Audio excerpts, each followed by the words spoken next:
students, youth, alumni, faculty members, leaders, inspirers, well-wishers, benefactors, donors who have supported us over the last 6 years.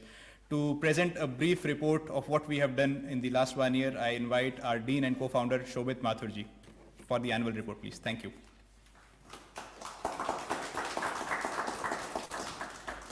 Thank you, Sahil. Welcome everyone. Good morning to the ones in India and the ones for abroad. Yeah, it has been a very fascinating journey for the past 6 years, and now we are here with Rashtram School of Public Leadership, completing its 6 years in its formal form of Rashtram 1 year. I have been given this challenging task of summarizing what happened in the last 1 year in 10 minutes I have. So I have a quick presentation to summarize Rashtram's achievements in the last 1 year.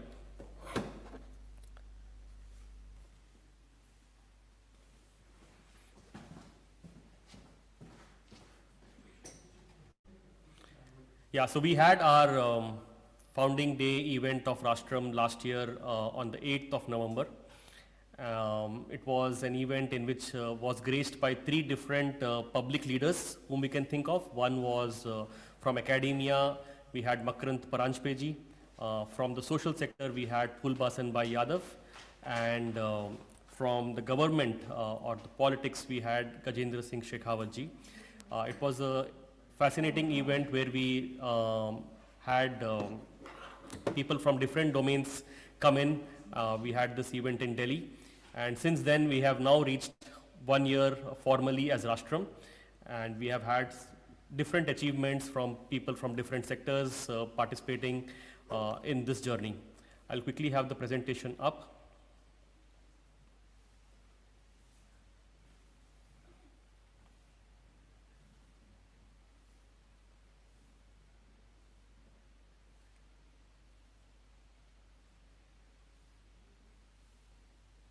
Yeah, so let's breeze through the 1 year of achievements of Rashtram. We were formerly called Vision India Foundation, and today we have formally transitioned into the Rashtram School of Public Leadership. Now we are a modern Gurukul in a 25-acre campus close to Delhi in a place called Sonipat. We are now a research-based academic institution. There has been, the focus now shifts to more of knowledge production and dissemination of this thought to the rest of the world. We are working towards systemic transformation, as what we call it, building an Indic polity for Bharat. And this is going to happen through focusing on nurturing public leaders who are informed by our civilizational wisdom. Rashtram, as you would all have known by now, that we are intending to create self-aware and civilizationally assured public leaders who are nourished by the Indic knowledge, traditions, and systems of thought.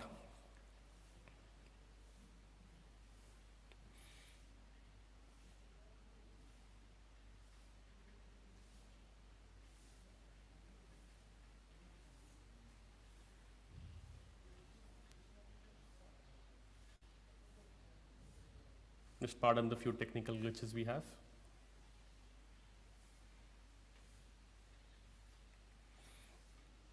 Yeah, as I had said, 1 year back we had the launch event of Rashtram. These are the few courses which we have conducted in the last 1 year. We didn't anticipate COVID to hit us, so we had a few executive programs being conducted online, as well as a few bridge courses for the learners who had enrolled with us last year. This included the policy boot camp, the program for executives, as well as a faculty development program we are offering. We have had a few bridge courses for the learners who came on board last year with us. This included courses on Rajadharma, decolonizing the Indian mind, Indic models of social leadership, understanding cultural Marxism, and courses like this. We have 5 different practice areas. I have listed 3 on the slide here. This includes civilization studies, wellness, strategic and foreign relations, regenerative development, as well as innovation and governance. Through these practice areas, we want to develop an expertise in various areas of influencing public thought and influencing the polity of Bharat. We have had 20 fellows who have graduated in the last 5 years through Rashtram, and in the last 1 year, the focus was more on the COVID-19 relief and a lot of civic action, because a lot of calamities had hit various parts of the country. So we have fellows on 3 different domains, that is academic, social, and political. The social and political track fellows were involved in COVID relief and civic action, while the academic track fellows were involved in research and writing. This included writing book chapters, journal articles, as well as articles for popular media. We have an alumni base of 1,500 now across various parts of India and the globe. And a lot of them have been involved in public life and are influencing changes in their respective communities, as well as in legislations, as well as registering and founding non-profits, working for various elected representatives and bringing about change in the academia as well.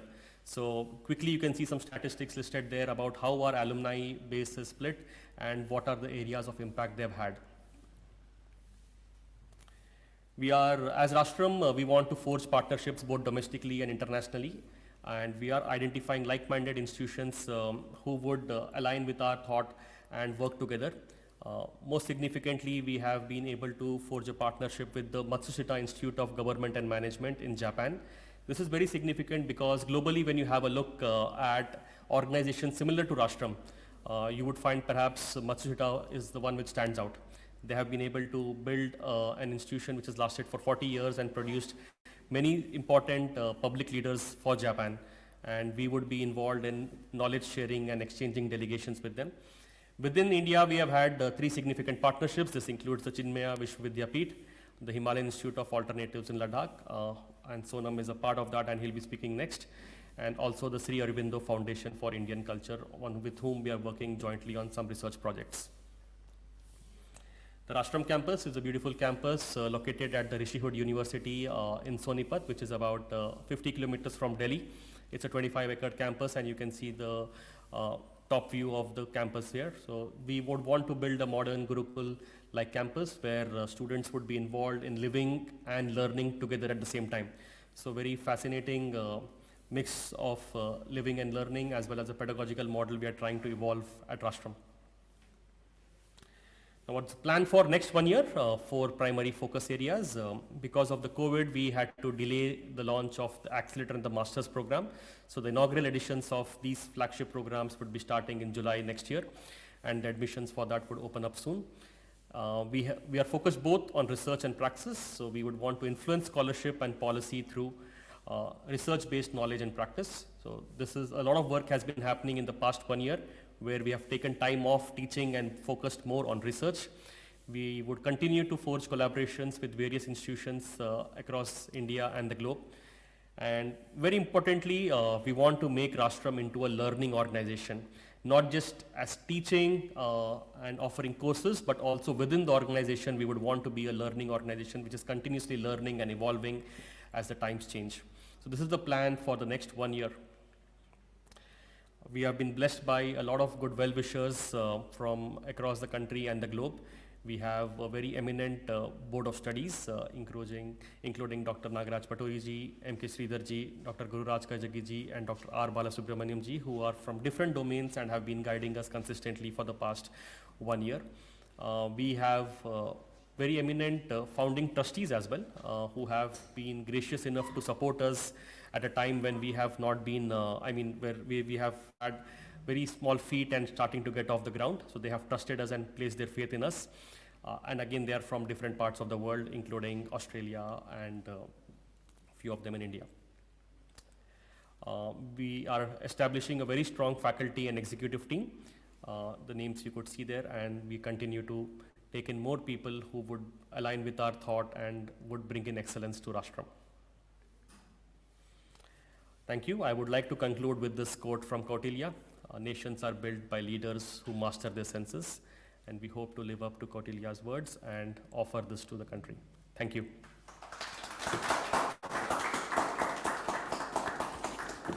Thank you for that, Shobhitji. We can stop sharing the presentation.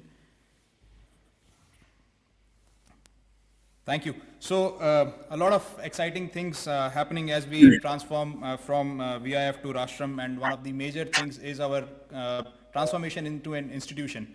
And when we look into public life and we find inspirations One of the most inspiring figures for us has been Sonam Wangchuk ji, and we are delighted that he accepted our invitation to deliver the Founding Day lecture today with us.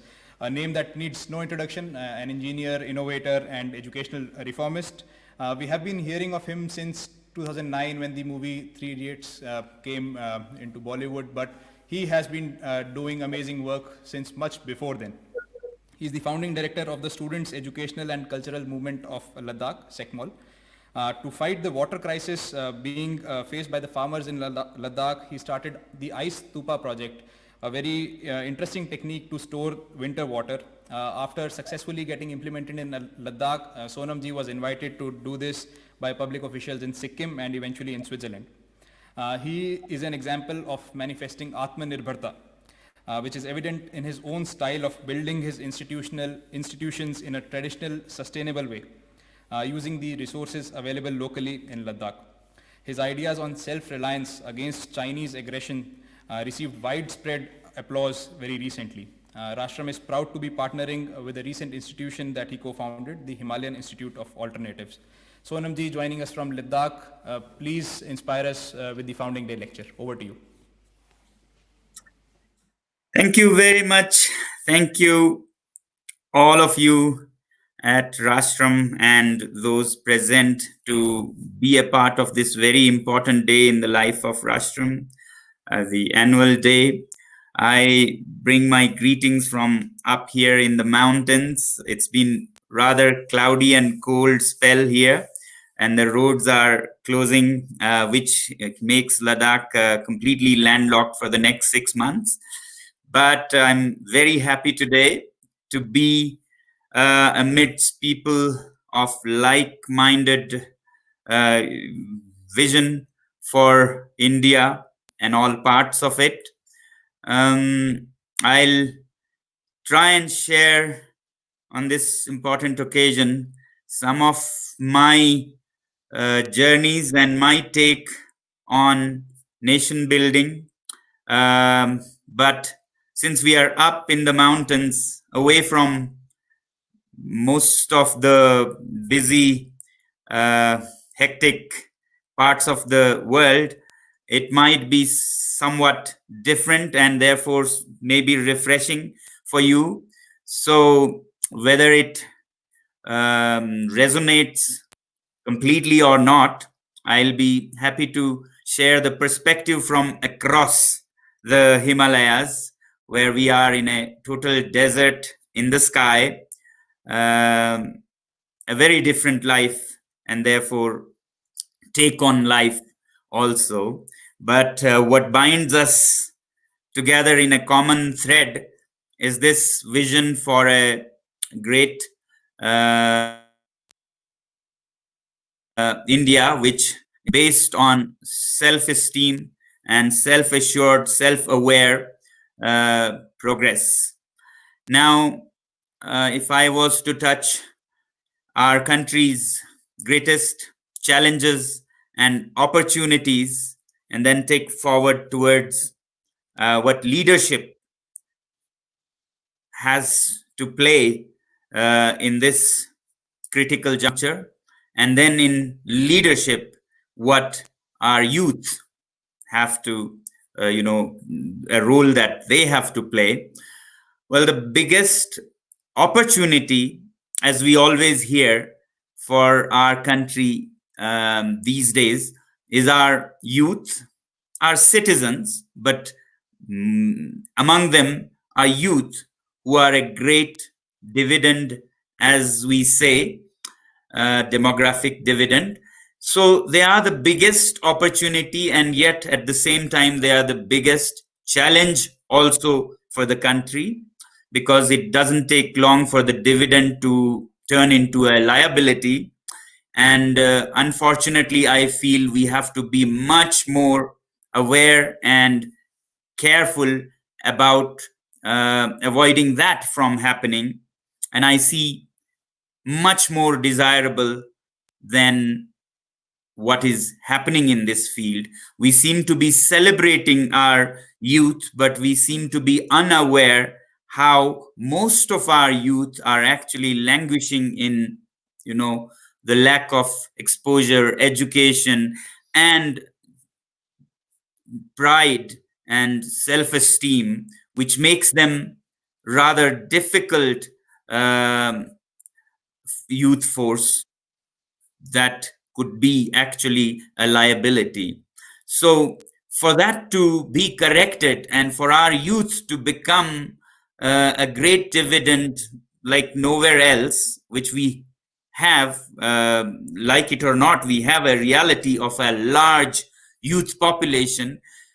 For that, our education system has to be up to the mark and beyond, and rooted in our own traditional ancestral values, and not just based on patched up things from different parts of the world, many of whom have colonial pasts with difficult memories. We need to make a new beginning with our youth if we are to see a really, truly vibrant India that gives leadership to the world.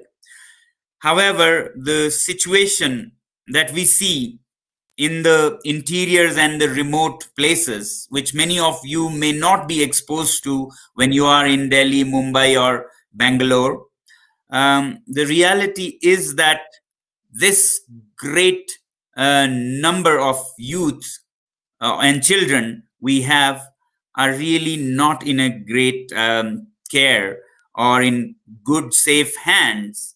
I mean, if you look at schools in our country, I don't know whether you see it in the metros or not. I have been moved into working in the field of education, mainly in the field of government school reforms, because that's where India or Bharat is, the future of Bharat is in rural government schools.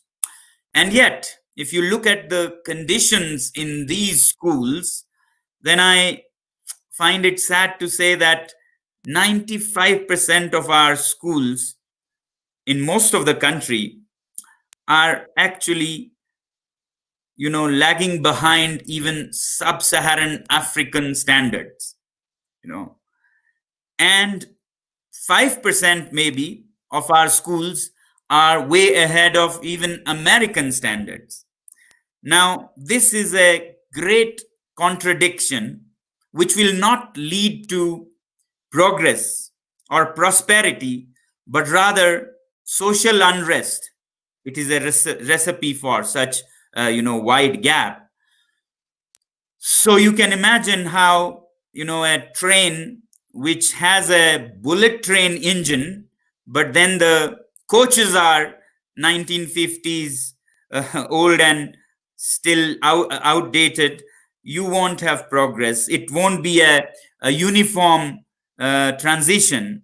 So that's the state of our education, and that worries me to no end. And we need to do something about this, because this I see as the biggest challenge. If we have such a situation, it will be worrying and challenging for everybody. Unfortunately, the rich in our country, or the so-called, well-off sections of the society, seem to think that I don't have to worry about this issue because my children are safely placed in this private school or that private school. But I want to tell them, and I have been telling for the last 2 decades, that it is equally worrying for those who think they have nothing to worry about their children, because when you have 95% of the children stripped of even dignified opportunities for making a living, you definitely will have social unrest. You may be happy that you have your children sent to Bangalore or New York or London, but when they come back, either they'll have a workforce, if they set up an industry, who are not able to read drawings even properly, hold a drawing properly, We cannot compete with our neighboring nations like China and the East Asian countries with such a workforce. Worse still, leave aside progress and prosperity and business, many of these young people will be forced into unfortunate, paths in their life to make a living.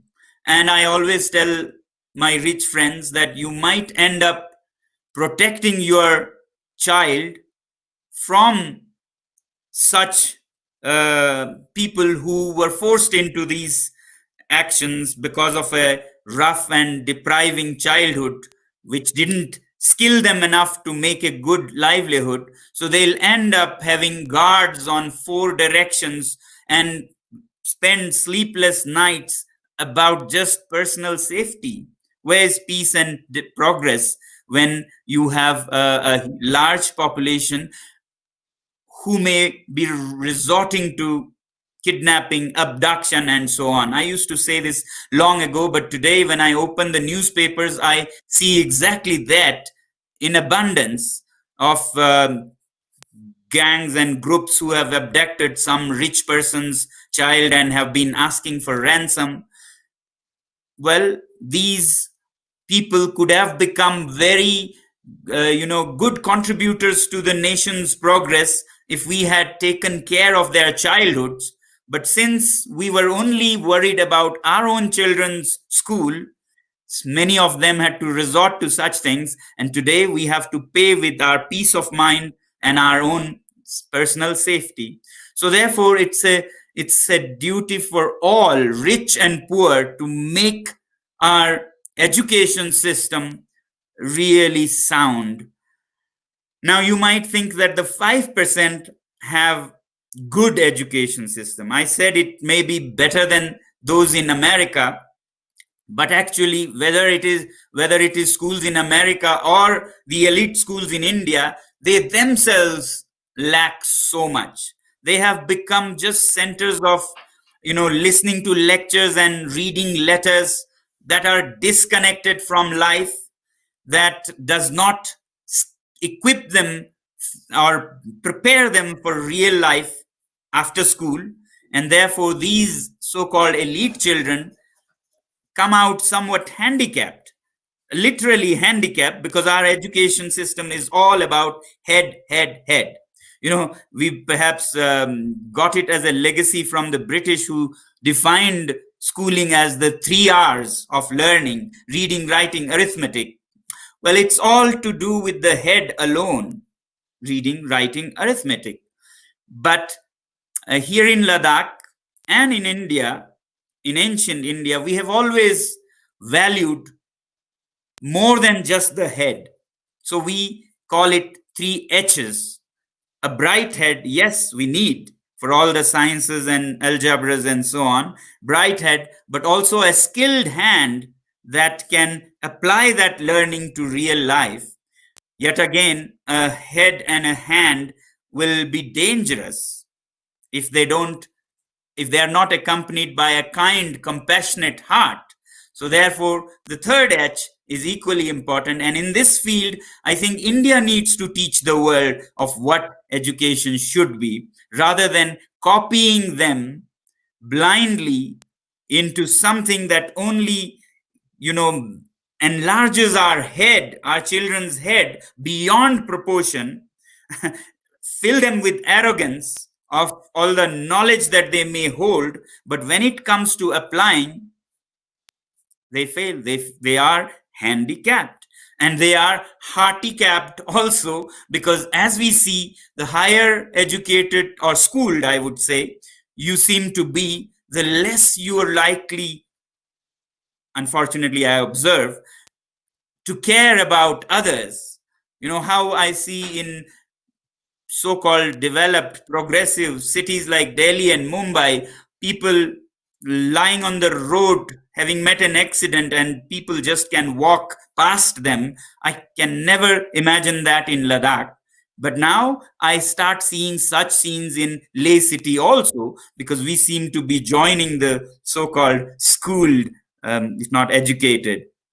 So we have to set our own paths and not just follow these, leftovers from the colonizers. I actually think that I wish one thing that we had corrected when India became independent was this colonization of our minds.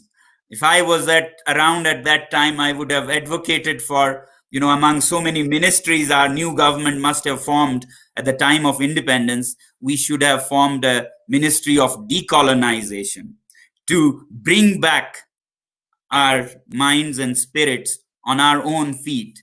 But alas, that doesn't seem to have happened. We continue today to copy from the very people who made us lose our path. Now, the second, about this challenge of applying education and making it meaningful in real life and connecting it to the acute challenge that India is facing of, leadership deficit, as you call, not having good leaders coming out of the schools, as also not having good, applied and skilled other professionals. One of the biggest problem is that we lack leadership, and our education system in this 3H form of education could actually produce young people ready for life while they are in school itself. That's what we try to do in Ladakh at our school, which is meant for those who fail in the system. But we don't just try to help them make a living. People tell me when I tell them that we take students who have failed in the 10th grade, people tell me, oh, you train them to become masons or carpenters? I say, sure, if they want to become masons and carpenters, but they don't have to. They could be the topmost leaders of Ladakh, and they have become, or they could be famous filmmakers or, teachers and so on. Anything that they want, they can, even if they are rejected. And to instill spirit and grasp of leadership, we don't teach them, qualities of a leader on the blackboard. What we do, and I hope our new education policy leads us towards this kind of experiential learning that it talks about, by actually bringing fundamental changes in how we run the schools in our country. So at our little school, where the admission criteria is actually not marks and distinctions, but rather failure in the school system, because it is meant for them. What we do to instill leadership is that we run this school like a little country. This little country has a little government, a little parliament, has its little elections every 2 months, and the students run the school almost completely. The grown-ups and teachers are in the background helping them, but it's them who decide what happens in the school for the next 2 months. There is a little election commission that conducts the election, and the elected government actually takes care of every aspect of the school, whether it is taking care of the dairy farms with all the cows, or the organic gardens where they produce food for the campus kitchen, or taking care of the power supply, discipline, cleanliness, hygiene, and so on. When they take responsibilities, they learn the most, and they become participants. They become partners rather than problems to be fixed around, which so many schools become. Discipline issues disappear when they are in the driving seat, and they take care of cleanliness, so you couldn't complain about all these issues. So we have to make people live their lessons, whether it is in leadership and governance, which is what I'm just sharing with you. Of course, they take care of water supplies, solar, power sources, and animal care like dairy, cows, as I said. All such things have to be brought down to real life, and in particular, these leadership aspects. And thanks to that, these students come as failures when they come to us, and they leave as leaders. When they join, 12th grade schools or colleges outside after they have done with us, their colleges are after them to take responsibilities in the college. And it becomes a very funny situation where these so-called failures are sought after to lead various groups and committees in the schools and colleges. So we have to, do something with our school system to give them practical experience that leads to practical change in the real life. And if the failures of our little school can make a difference, you can imagine what toppers could do. I'll just give you one example. There was one student from the remotest part of Ladakh, and he came as a 5 times 10th grade failure, 5 times failure. In the 5th time, he later succeeded.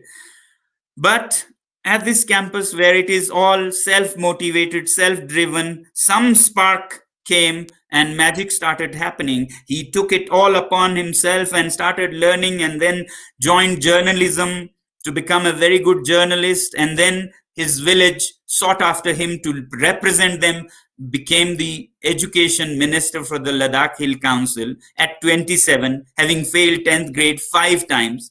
So we need to change something in our school system when it comes to truly producing something for our real world. And we don't need to wait till this is done in London or New York and then we adopt it as a policy. We have to have more trust in our own indigenous, experiments happening all over the nation. Now, the second challenge after education for our country, I feel, is leadership deficit. There's a wide, dazzling, shortage of good leaders. And the reason for that, I see, is a trust deficit. We seem to have a mechanism in the form of, nice sounding word democracy, which seems to have become a mechanism to select the people who are not able to do other things and who do not have qualms about resorting to the lowest things to become leaders to represent us. We seem to have landed in a system where we deselect anybody who is morally upright, is, as you say, self-assured or civilizationally assured. There seems to be a screen that stops such people from entry. You must have heard about this classic conundrum.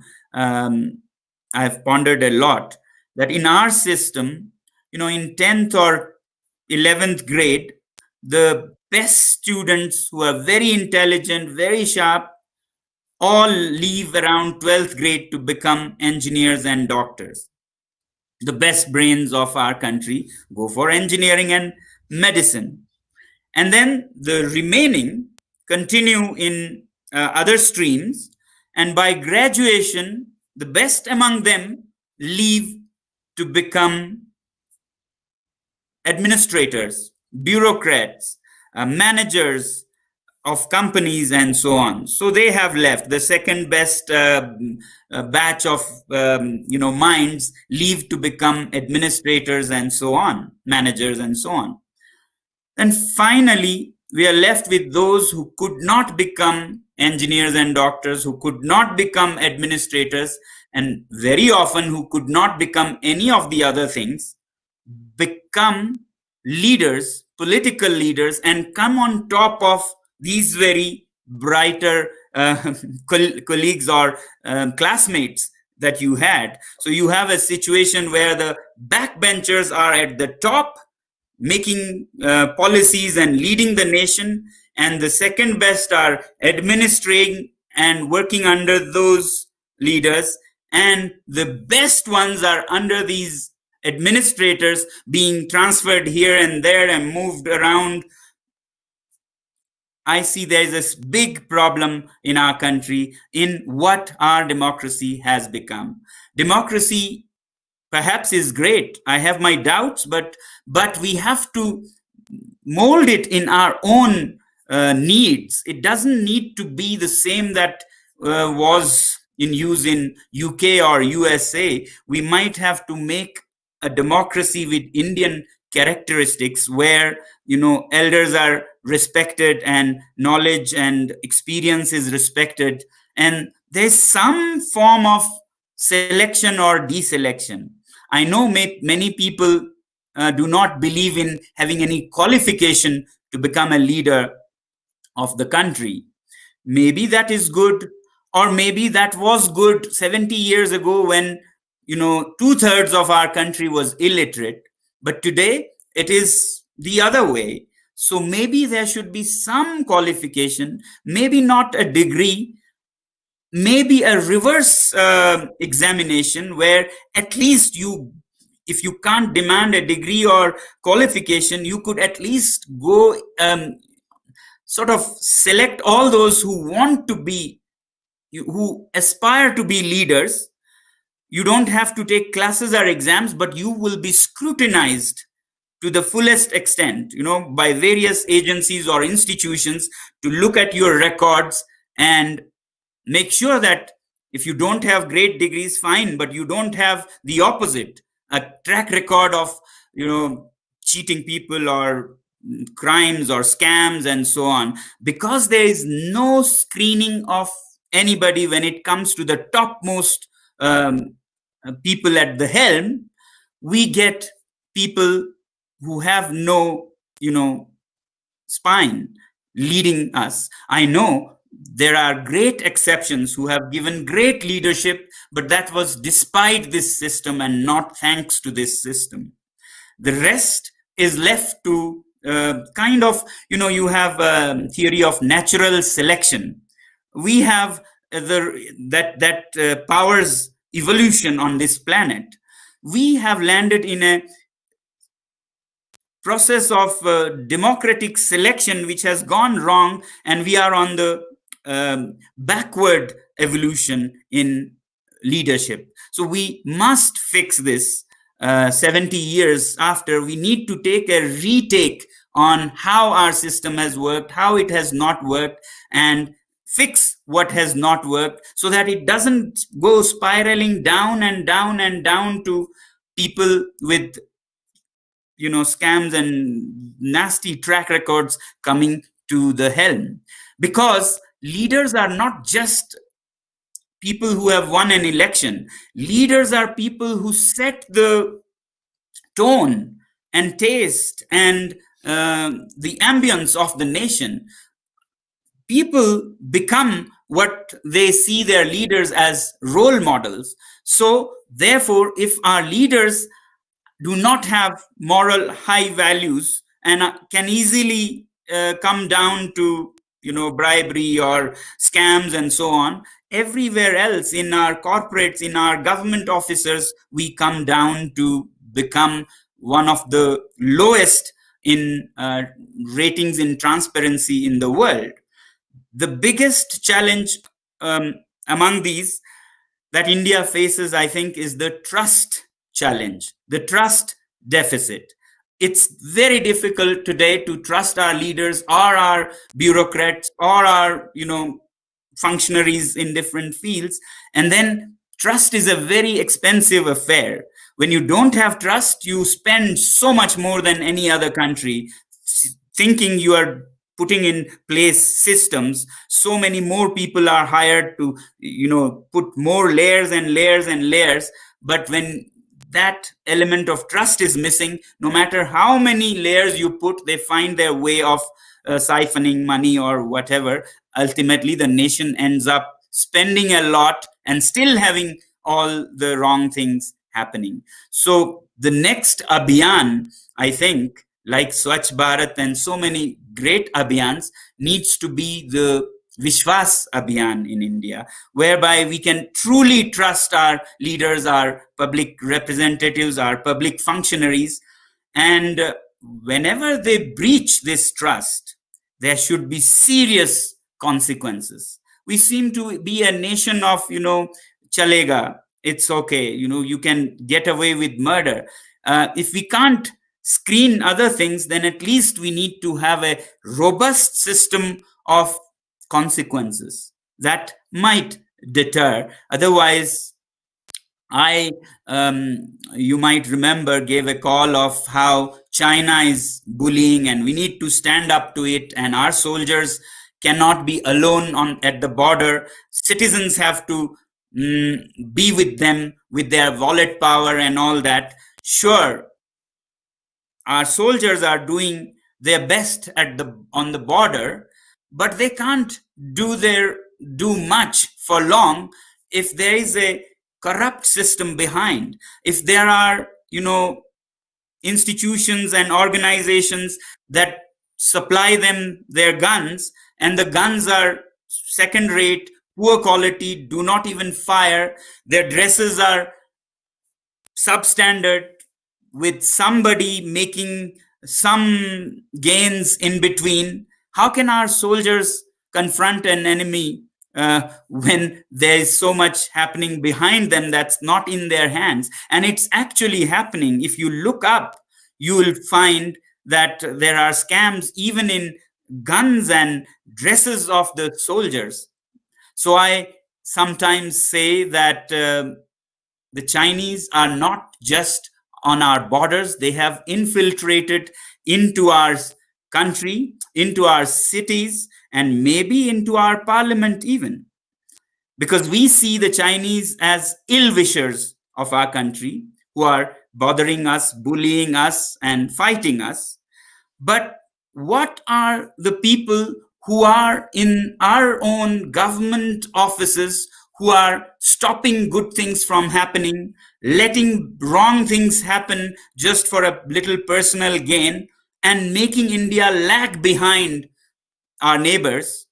And when we are economically weak, of course, we'll be weak on the border also. So isn't it in some way Chinese agents infiltrating in the core of our system who are working not for India? And if they are working against India, its progress and its strengthening, and then virtually they are working for the people across the border. So we have massive infiltration of Chinese in our system also, and we do not know who to trust. And therefore, I really think we need to do something about this issue of trust, which will save us so much of the wastage that we make on putting guards after guards and layers after layer, and lead us into something where we leave it to trust, and people stand up to that trust reposed in them, whether leaders or citizens in general. So for such a form of leadership that instills this trust and character among citizens, I'm happy that you all at Rashtram School, like we are trying in very small measures in these mountains, are doing something to help groom a new breed of leaders who we can trust and who trust themselves. I see this as a ray of hope for the country, and I want to believe that this movement becomes larger, and tomorrow's leaders are the ones who are the best in the young, who go and take the role of leadership, as should be evident and almost no-brainer, but that seems to be not happening. And I'm really, really inspired to understand how Rashtram is trying to bring exactly that back into the system. I greet and congratulate all of you once again for making your 6 years, and I look forward to many years of such action that is very, very badly needed in our country. Thank you very much. Thank you.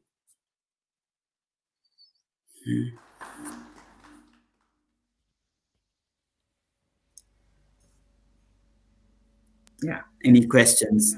I'll be happy to interact.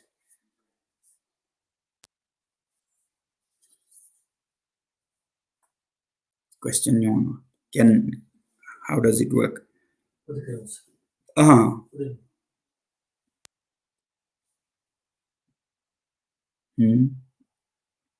Question. So, okay. I think this is a prayer, and I'm with you, making a new India. Is experiential learning a part of your training methods at Ladakh? Will this kind of learning help students in India? Of course. I think experiential learning has always been valued in our country. Somewhere we lost our path and, bhatak gaye hum. Otherwise, वरना हमारे देश में भावनामय प्रज्ञा को सदा से एक बहुत बड़ी महत्व दी गई है। आप अगर देखें प्राचीन साहित्य में बुद्धा के समय से मैं बहुत प्रभावित हुआ ये जानकर कि हम प्रज्ञा को यानी कि विजडम को 3 भागों में देखते थे। एक श्रुतमय प्रज्ञा, एक चिंतनमय प्रज्ञा और एक भावनामय प्रज्ञा। ये समझने की जरूरत है पूरे दुनिया को। श्रुतमय प्रज्ञा जो हमने सुन ली, पढ़ ली क्लास के लेक्चर में, और जो ऐसे मिट जाता है जैसे पानी पे लकीर, अगर आप एक उंगली से करें तो।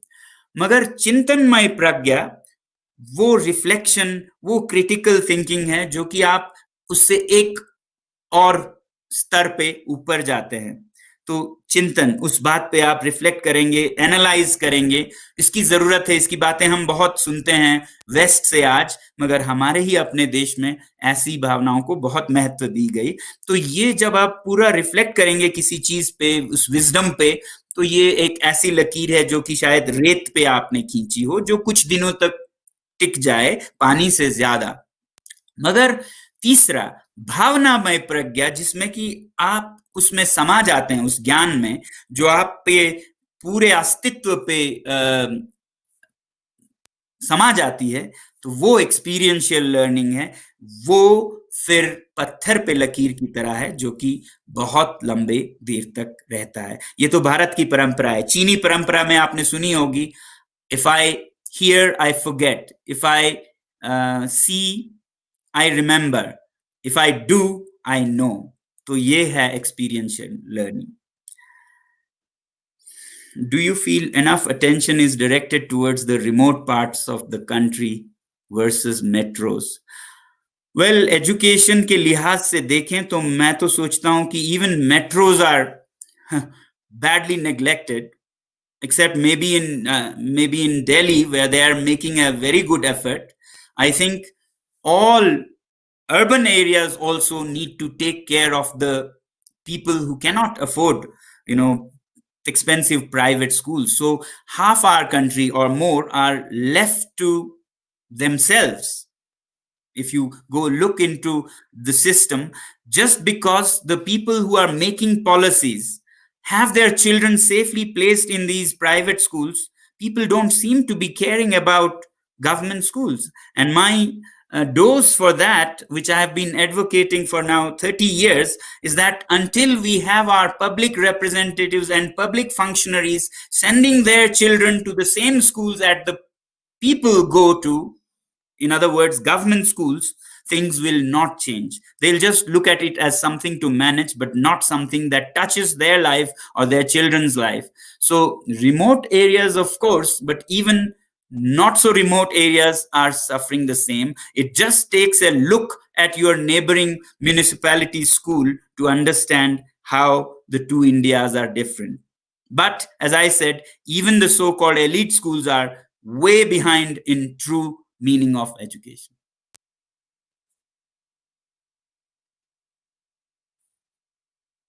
Okay, any other questions? Okay, Abhishek. For those of us who have already been through this education system, what can we do to develop our 3 H's? Well, I don't believe that you have been through education. Nobody has finished education. Everybody is always learning till the last breath. So don't think you have finished with your education. Today is better than tomorrow. So always keep learning. keep learning. I mean, as long as you are learning something, as long as you are curious about something, you are young, even if you are at 80. But if you have lost these, then you are old, even at 20. So, yes, do in so many different ways in your own surroundings, within your community or social media. Keep learning and developing your skills of your hands and kindness of your heart, and also your bright head. So there are so many ways, and I really don't think education is only limited to the schools and colleges.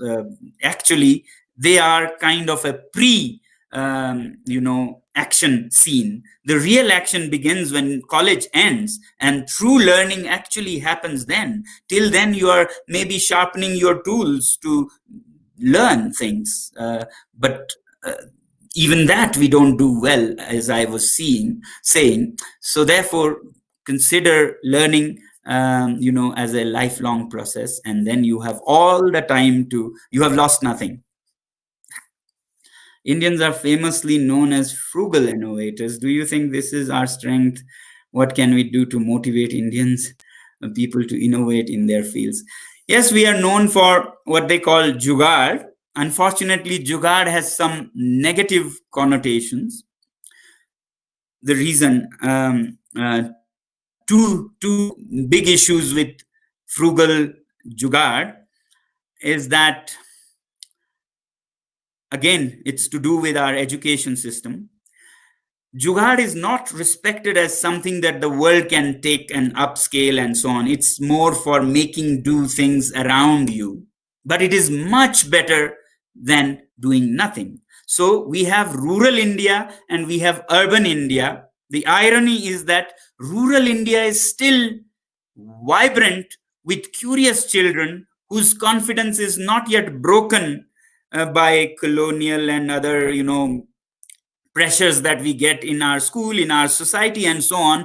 Rural children, except for their school, which is a sad part of their life, except for their school, is a vibrant place for innovation, where they try different things. But unfortunately, their curiosity and their experiments do not go beyond jugaad, because they are not backed by good science, understanding of principles of science and so on. So they are limited to this somewhat lower standard jugaad innovation.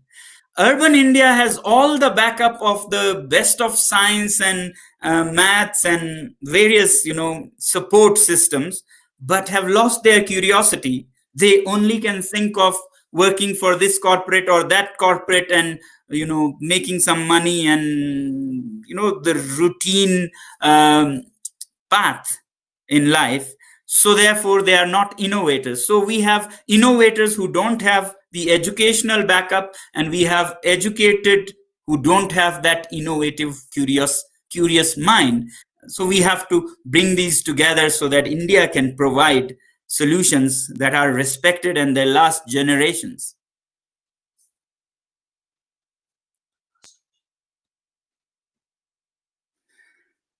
Thank you. Thank you. Any other questions?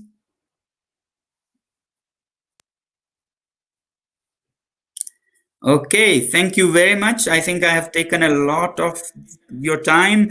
I thoroughly enjoyed knowing that it is people who understand what I'm saying, because some of these things that I said, some people may not understand, or worse still, misunderstand. But I trust that you understand, because out of these challenges and with the empathy, you have made initiatives like Rashtram. So thank you once again. Thank you so much, Sonam ji. I think there is a lot of resonance between what you shared, and it was truly inspiring. I mean, things like head, heart, and hand. If I relate it to the Rashtram's learning philosophy, we say Gyan Shakti, Ichha Shakti, and Kriya Shakti. So there's a trinity in which these three kinds of forces come together and inspire people to take up leadership. Your concept of the trust in indigenous knowledge and bringing in a Vishwas Abhiyan, I think that's very crucial to what we are trying to do at Rashtram. So thank you so much for those very inspiring words, and I'm sure that these words will be, will guide us for a long time to come. Thanks for taking out the time. And now we'll proceed with some more parts of this event. Taking a cue from Sonam ji's inspiration for indigenous knowledge, one of the sincere efforts at Rashtram has been now to become knowledge producers based on Indic knowledge traditions. And to do this, we're coming out with a journal. I invite our faculty, Srijit Dattaji, to tell us about the journal. Namaste. I hope I'm audible. Okay.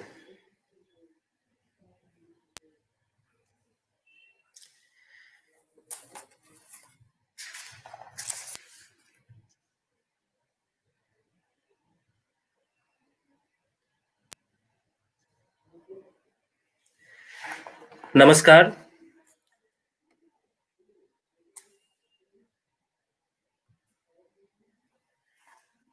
Rashtram School of Public Leadership's Civilizational Studies practice is delighted to present before you the International Journal of Studies in Public Leadership, or IJSPL. The first issue of the first volume of IJSPL is now accessible at journal.rashtram.org. So I will try to explain a few things about why we are starting this journal through this presentation. And in the course of this brief presentation, we will try to explain the rationale, as I was saying, behind publishing this new journal. We will take a look at the editorial advisory and review board of IJSPL. And we will also try to represent the features of this inaugural issue in a nutshell. So why IJSPL? In Samuel Huntington's precise formulation, institutions are stable, valued, and recurring patterns of behavior.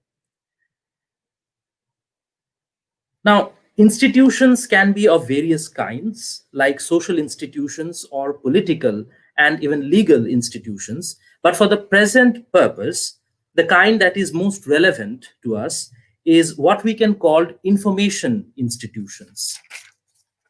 And there can be many kinds of these information institutions, such as the school from kindergarten to the 12th standard, the technical education institutes and universities, libraries, the media, and what is most pertinent for this presentation and for our purpose at IJSPL by Rashtram, books and journals. Books, publication of books, they, like publication establishments, are institutions in themselves, and so are renowned journals. Now, why do we need institutions? And accordingly, why do we need a journal which can turn into a venerable institution in itself? This is a question which perhaps demands explanations at length, but to put it briefly, institutions provide legitimacy to narratives, and we have civilizational narratives, and thus they help these narratives to enter into discourses, which ultimately decide the course of events in history. Our civilizational narratives are enshrined in institutions of the traditional kind, such as the Shastras, the Itihasa Purana tradition, or the Guru Parampara. While these are essential for the civilizational narratives, we do need the support of today's information institutions as well, and hence an academic institution and an academic journal. These institutions generate ideas and they disseminate these ideas, also giving them legitimacy, thus building a discourse. So IJSPL at Rashtram is aligned with Rashtram's institutional mandate, which is to nurture self-aware and civilizationally assured public leaders who are nourished by Indic knowledge traditions and systems of thought. And we try to achieve this.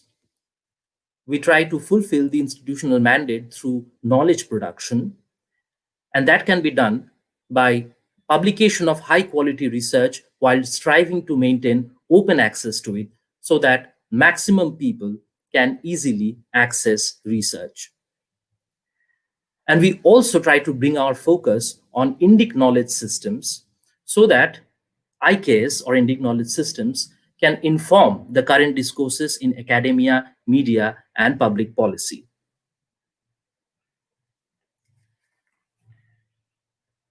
So far, academic discourses have taken little to no notice of paradigms of knowledge and research other than the Eurocentric one, more commonly known as the Western paradigm. This is especially true in the case of humanities and social sciences disciplines. This has caused a serious problem, not just for the academic integrity, but for the larger society by severely limiting the debates which shape academic discourses and, in turn, media as well as public discourses. The International Journal of Studies in Public Leadership, or IJSPL, is being published by Rashtram in order to broaden the debates, something which IJSPL tries to achieve by bringing in non-Western paradigms of knowledge and research into those discourses that I've mentioned, with a focus on the Indic knowledge systems, or the IKS. Over the past few years, we have seen a surge in the efforts to strengthening the non-mainstream narratives, narratives which have hitherto been either ignored or forcefully marginalized by the purveyors of the currently dominant discourses, nearly all of which are informed by the Eurocentric paradigms of knowledge and research in one form or another. The resulting limitations have inflicted an extremely high cost on the environment as well as the civilized societies across the world. And this is especially the case in India for the Bharatiya Samaj. Perhaps no other moment in the history of the last 100 years or even more could have been more appropriate to highlight the urgency of accommodating IKS and other indigenous knowledge systems in our idea, knowledge, and information generating institutions than the present moment of extraordinary crisis that the entire world is going through. And we hope that IJSPL would be able to make some valuable contributions towards that goal of highlighting the indispensability of Indic knowledge systems.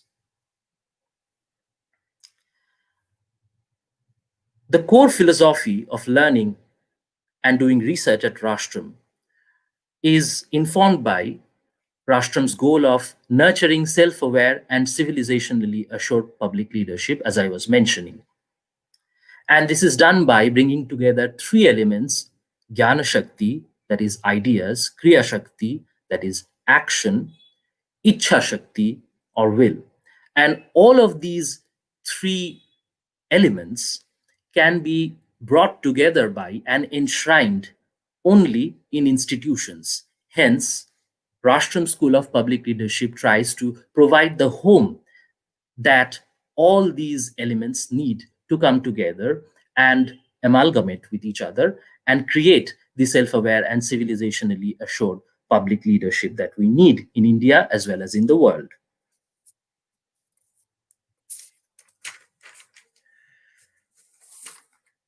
And it is time to express gratitude. But before that, let me briefly share the IJSPL principles and practices.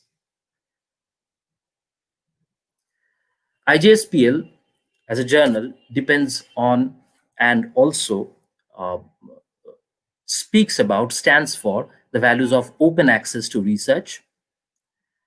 Double-blind peer review is used in order to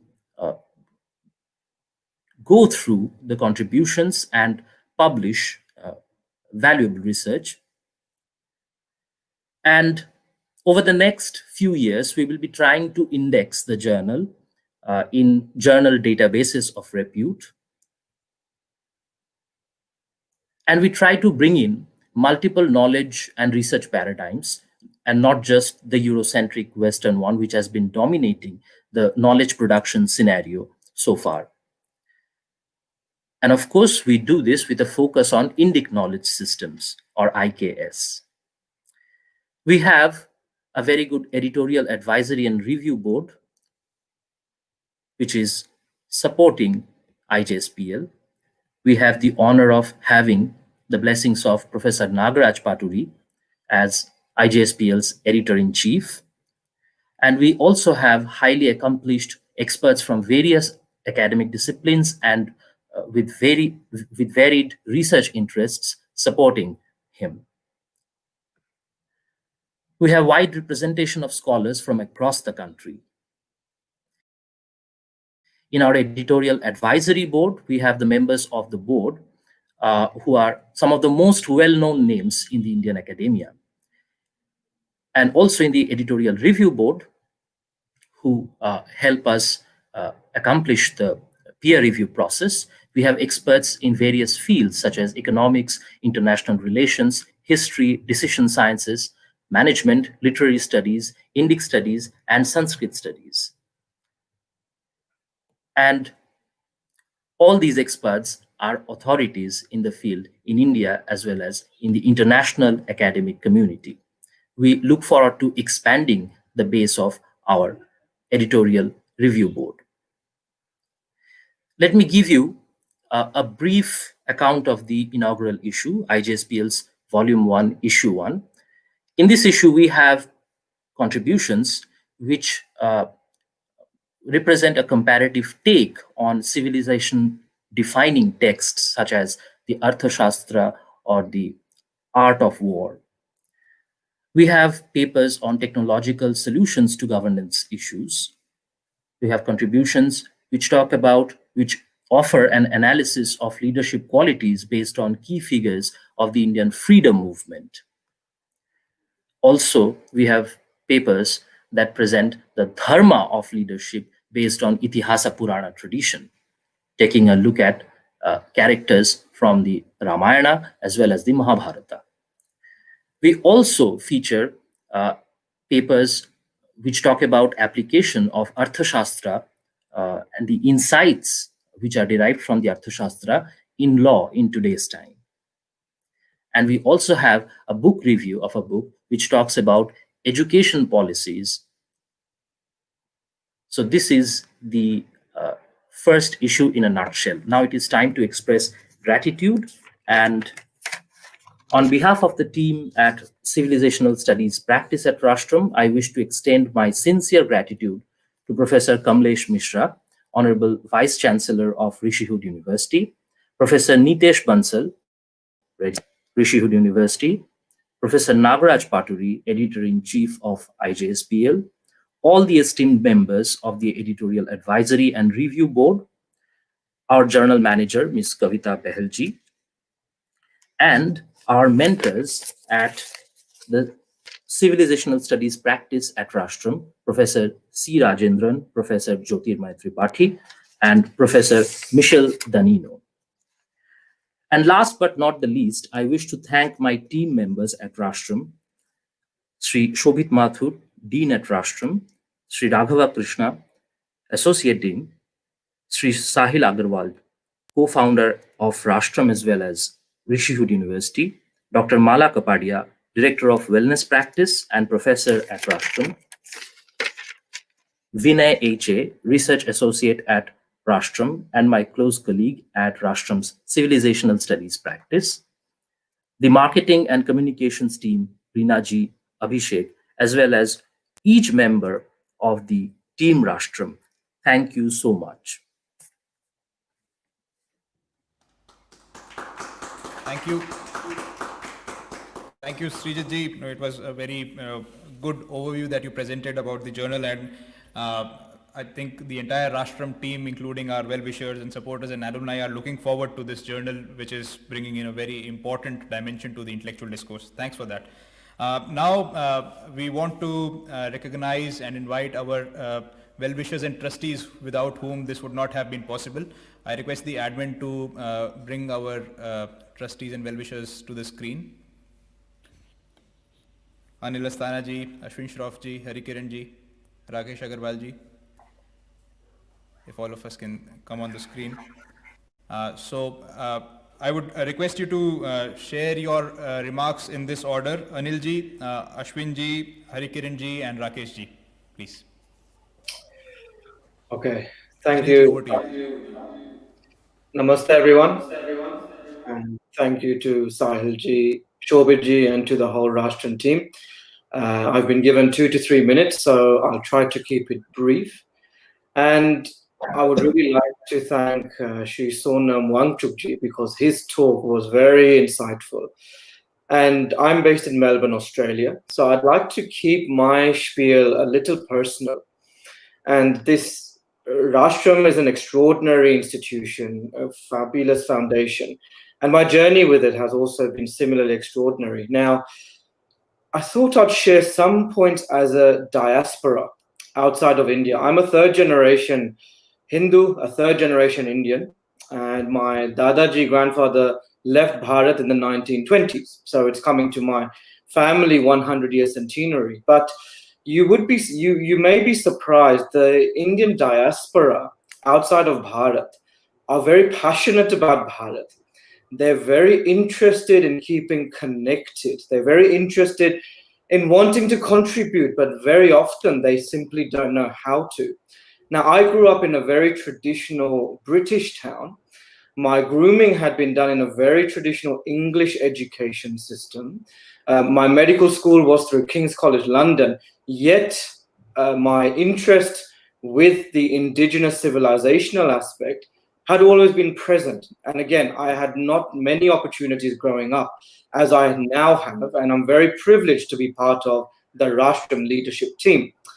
I want to share some anecdotes, and I want to leave a message for the Rashtram leadership to ponder on from a diaspora perspective. Now, Shobit published a very nice article on the potential of Indian diaspora for nation building and Bharat.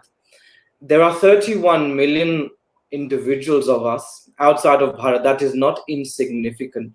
Many high caliber individuals in the UK. You have Rishi Sunak as the Chancellor of the Exchequer, a recently inaugurated Member of Parliament in New Zealand, Dr. Gaurav Sharma. The Indians, Hindus outside of Bharat are now really coming to the forefront. When I was growing up, one aspect which was always missing is institutions. Not just institutions, though. In fact, I want to take that back. There were lots of institutions, but there was a complete lack of strategic institutions. And I'll give you an example. In King's College, when I was a final year medical student, we were doing a ward round. And one of my co-medical students, she was of Jewish background. She shared, oh, I'm going to Harvard University. And we were obviously quite impressed at the time. We said, okay, why, how? And she said, oh, I know the professor, he's Jewish. Now, what that highlighted is the ecosystem and the institutionalization of influence that has been created in other communities, other nations. And this is where I feel Rashtram is playing a very significant role. Knowledge systems, all of those ideas are crucial. Policy making, making leaders in every area of society are indeed very crucial. But one aspect which Sonam Wangchuk touched upon, and I feel very passionate, because a lot of us overlook this when we plan for leadership grooming, when we are talking about civilizational wisdom, is mindset. I can tell you even now, the colonizational mindset in our diaspora overseas can be quite evident, and not just overseas, even in Bharat, as all of you have mentioned previously.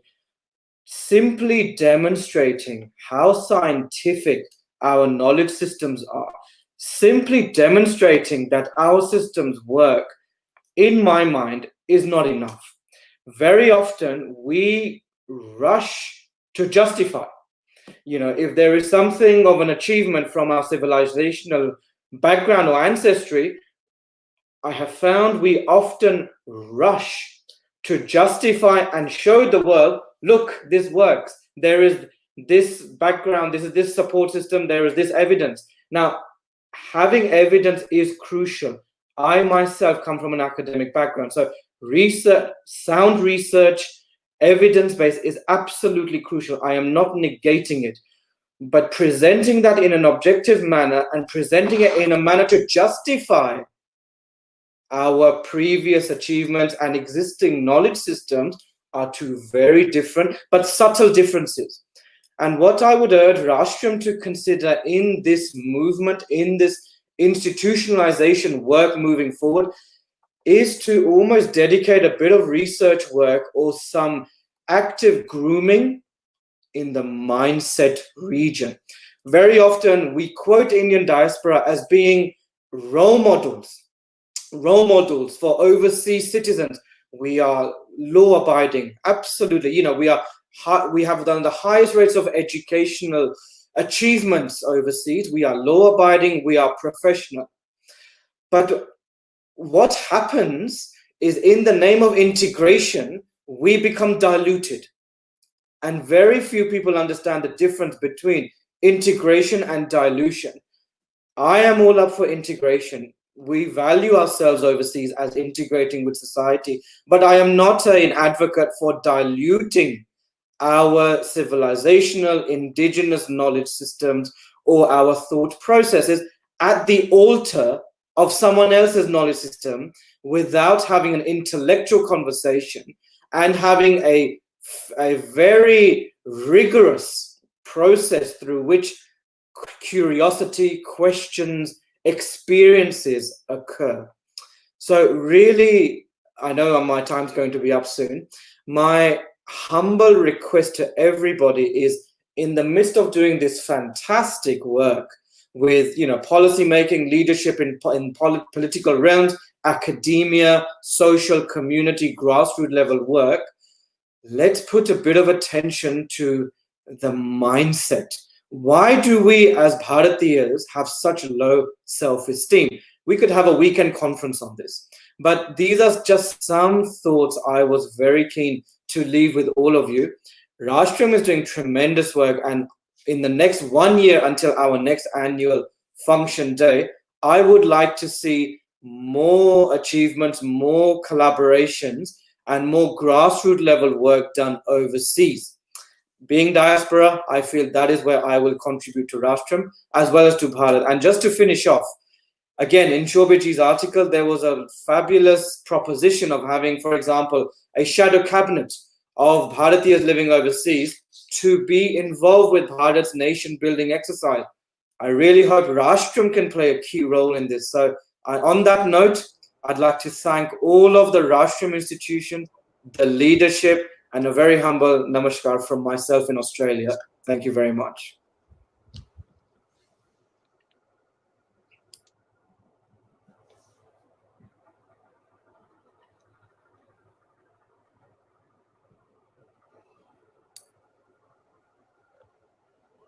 Sahil, is this my chance now?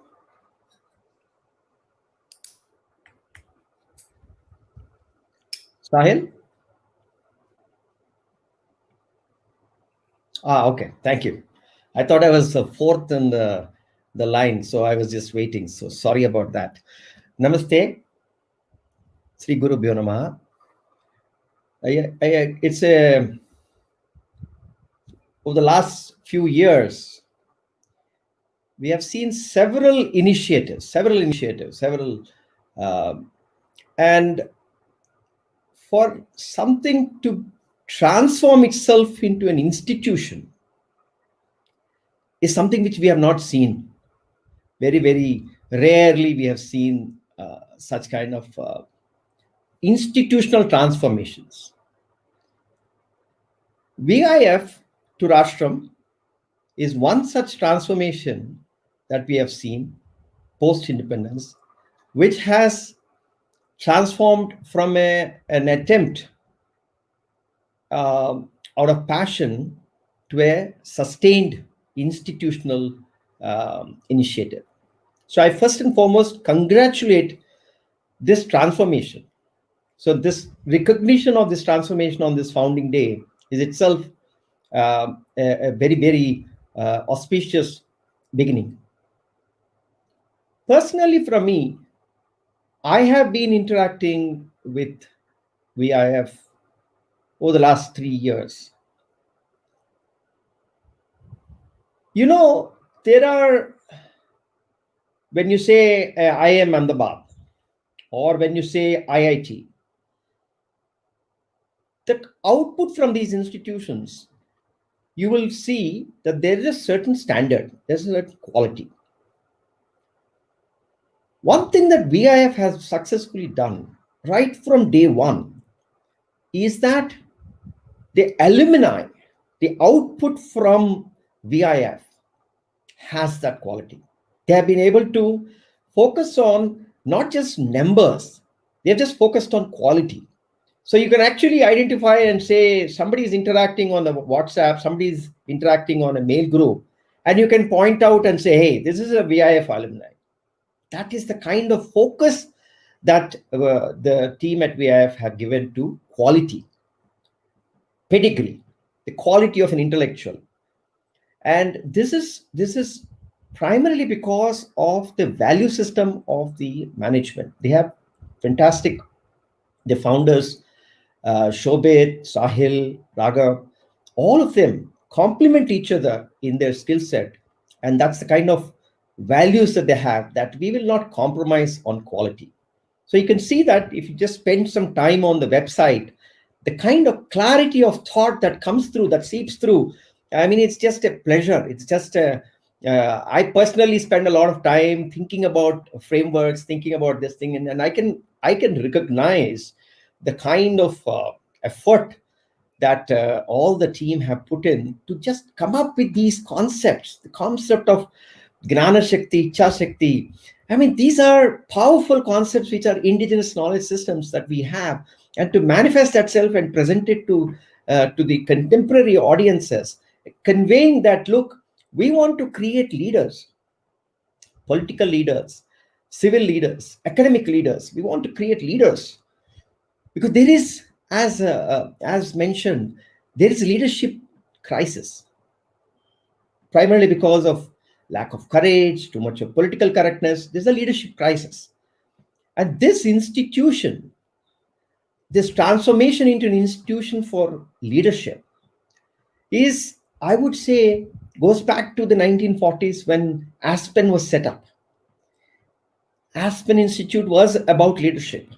And today, in the world, today, I would say that a new Aspen, an Indic Aspen is being set up. So I am very, very thrilled that such a thinking, such an institutional transformation is actually happening.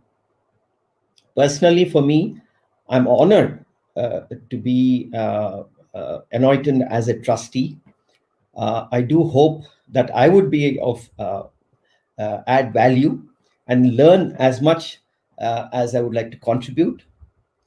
And briefly, I would like to also mention that we would be shortly announcing a collaboration between Rashtram and Indic Academy. This collaboration is going to be for nurturing cultural leaders. And as Indic Academy, we are like a horizontal. We are doing several initiatives, and Rashtram is focused on leadership in academia, in political sphere, and in the civil sphere. So within that civil sphere, there's a cultural part that we will be carving out, and we will be nurturing cultural leaders. I've set out a big target for them to say that every constituency in India should have a cultural leader. And they have raised to the challenge, and I'm really, really looking forward to working with this fantastic team, Srijit, and there's so many people that the founders have assembled, and I'm really eager. I'm waiting to work with you guys. I wish you all the best, You have done something which is extraordinary, and I'm very, very proud of my association with you. Namaste.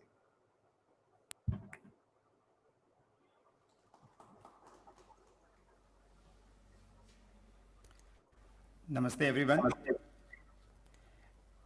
Education is going through a major change. We need institutions that can contribute directly to a nation's and society's development. In my 15 years of being involved in the field of education, I have not seen anything like Rashtram. I am sure that in the years to come, it will become a respectable contributor to India's growth journey. We will not only develop leadership potential in the youth that come to Rashtram, but also work with other institutions on this concept of public leadership. It is very inspiring to see the youthful energy at Rashtram. I and Rishiyod University feel proud to be work for this initiative. Thank you.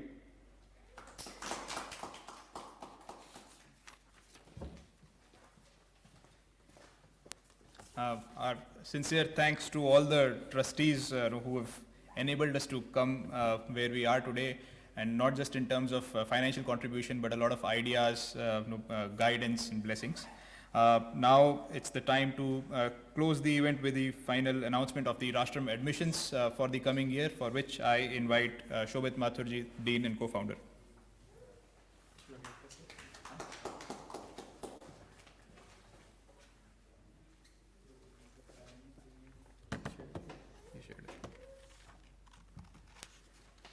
Thank you, Sahil, and thanks to all the speakers before me. Actually, a lot of big responsibility has been placed on our tiny shoulders, and I think we take it with a great sense of responsibility that we want to really live up to the words which have been said and make this possible. The country's future is in our hands, and we would want to collaborate with different institutions and partners, both within India and abroad, to make it happen. But this is where the rubber hits the road. This is where the, actual action happens, and that's the flagship program of Rashtram called the Accelerator Program. We are launching the admissions to that in a day's time, and you can see the countdown on our website. This is a one-year program. It's a postgraduate program in public leadership, and 3 domains where all the speakers before me have also highlighted that we are facing a leadership crisis, and we would want to create leaders who would lead into the Bharat to tomorrow. So the 3 domains, one is academia, politics and community. Academic leadership, political leadership and community leadership, they are not disconnected, as you all have realized by now. They all need to work together. The coherence between them is missing, and that is where India is failing. So we would want to create leaders in these 3 domains who will work closely with each other. This is very important. It's a one-year program. The 3 domains, as we said, faculty from across the globe, as well as resident faculty. Very importantly, we have a meta skills based curriculum. I think Sonam ji has highlighted very well what are the lacunae in the Indian education system. The heads, the hands and the heart have to work together, and that's where we are missing. We need a curriculum which stays relevant with the changing times. We need a curriculum which can solve the global problems with the Indic knowledge system, and that is why we have a very uniquely designed curriculum and pedagogy and happening at the campus at Rishiyod. So I would encourage all of you to have a look at our admissions page. I would encourage all of you to recommend Rashtram to the people who you know who would want to go through a program like this to create the future public leaders for Bharat. This is definitely what Sonam ji's call to the nation today was, and please take it to your heart and see if you could refer and recommend people who would want to undergo a program like this, so that we produce many more Sonam Wangchuks, many more Abdul Kalams, many more Sarvepalli Radhakrishnans. Thank you. But before I close, I would want to thank all the different well-wishers we have had, the founding trustees who have given their time, all the audience who have stayed with us during the program today. And we would have not reached here without all their support. And last but not the least, the Rashtram team that has put in tremendous effort to get us where we are, and we have a long journey ahead. Thank you, everyone. May the grace of the Gurus continue to shine on us. Namaskar.